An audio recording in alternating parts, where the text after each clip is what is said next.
Yan. So this one, earlier I witnessed is what's going on here in the Philippines right now, here in the Senate. Okay, so earlier I came personally here. Okay, here in Senate. So now here is Good Morning USA. Everyone in USA, I keep praying for our beloved country in the Philippines, all the leaders in the Philippines. We need all your prayers right now because all the Filipino people, we are Filipino people here, and also in Europe and Africa, to all my brothers and sisters Christ, as everyone out there. Okay, I'm calling to everyone, so all of you to pray for our beloved country, Philippines, and also for these people here in Manila. So I'm calling everyone, so all of you to pray here in the Philippines about the government. Okay, just now I witness all of this. Okay, just keep praying for our beloved country, Philippines. So I'm calling everyone in my beloved brothers and sisters in USA, Europe and Africa, and also in Australia, so everyone. So all of you, you can see the situations right now. So this is the Philippine police here. So I really couldn't understand. Well, there's lots of the Philippine police here, So there's really a lot of Philippine police here, and I couldn't understand what's going on there in Manila, because of this situation. So you can witness, everybody, you can see the situations, all the Filipino people are out there, okay? And I really even saw it's what time already, so I came here and witnessed to see all of this. May panawagan ng Senate President na walang aalis. Here, so everyone, I couldn't understand. Panawagan na ng mga Duterte community na ako sinasabi ng Duterte community. Magkakaiba man ang ating mga grupo. Pero isang interes lang ang pinaglalabanan ng natin. Huwag nang maulit ang isang binoto ng taong bayan na muling dalhin sa imbayong dagat para doon litisin. Baliktad na sistema ng batas ay hindi dapat umiral dito sa ating bansa. Mga kapulisan, hinihingi ulam namin na itong aming pagtitipon ay nakasaad po sa konteksto ng saligang batas. At alam po naman ninyo dahil yun ang pinag-aralan ninyo. Hindi po kayo iniinsulto. Pinauunawa ko lamang sa inyo. Article 3, Section 4. Hindi ko na kailangan tastasin kayo, balasahin sa inyo. Article 2, Section 3, alam niyo naman po yan.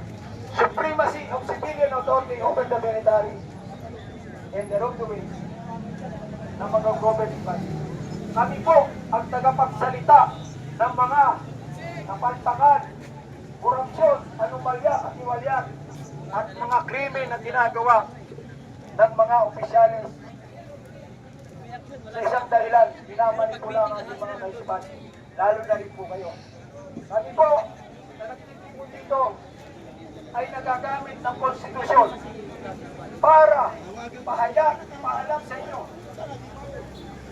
at iparamdam sa inyo ang pagpapahalaga. So this is the shout out of all the Filipino people here in the Philippines about the government, about the situations. But anyway, I didn't spend time my whole life here in the Philippines, so this is the witness of what's going on here, especially of all these leaders. That it was like it sounds everyone's having racing, or everyone's having that every leaders they wants to control about the Philippine governments, but everyone, so all of you, God is watching us who's doing good and bad. Okay, so here they are about the situations.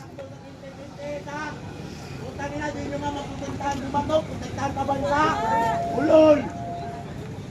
Si Bato! Panay lang kayo!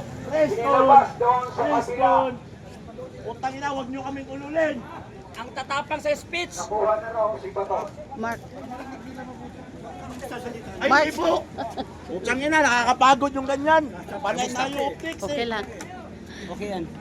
Huwag kayong masyadong lumapit dyan baka Magsalita ka No, no, no, no, no. Opo! Huwag ka ganyan! Pakinig kasi kayo eh! Pariwag. Sa loob, si Bato! O mga kababayan, Si Bato, umilaw ang tayo. kausap sa loob, si Bato, kausap! Lax na kayo! So keep continue to pray to our beloved country, Philippines here, because everyone was having it was like a high blood pressures, and everyone also everyone all over the world, you know, you can see about the situation here in the Philippines. Sana yung mga ano nyo, yung leader nyo kanina. So I think everyone needs to calm down so that we're having peace.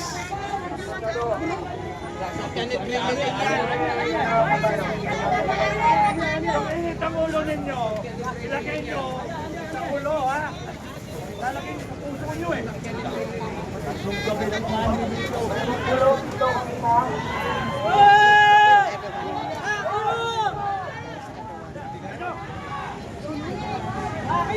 Gabi na kami dito. Wala kayo namabas. Si Janbek Simulia. Janbek yung pumasok. Kasi si Park, nandiyan si Park. Huwag natin hayaan Asan yung mga tao?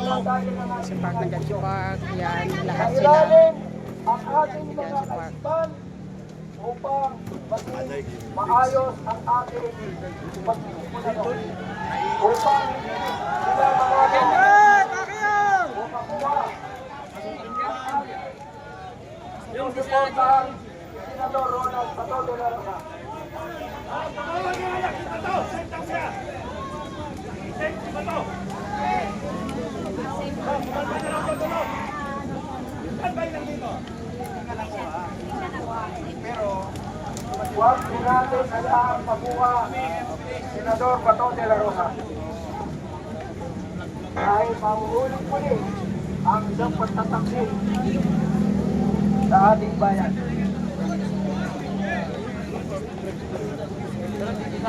Wait, tara. Mga kapulisan,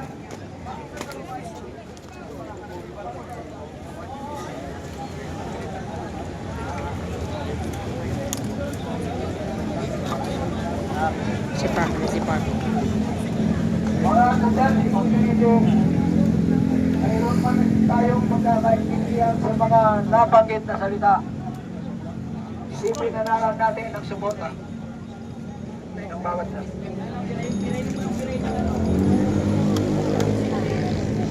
Mga kapulisan, mga opisyal ng kapulisan,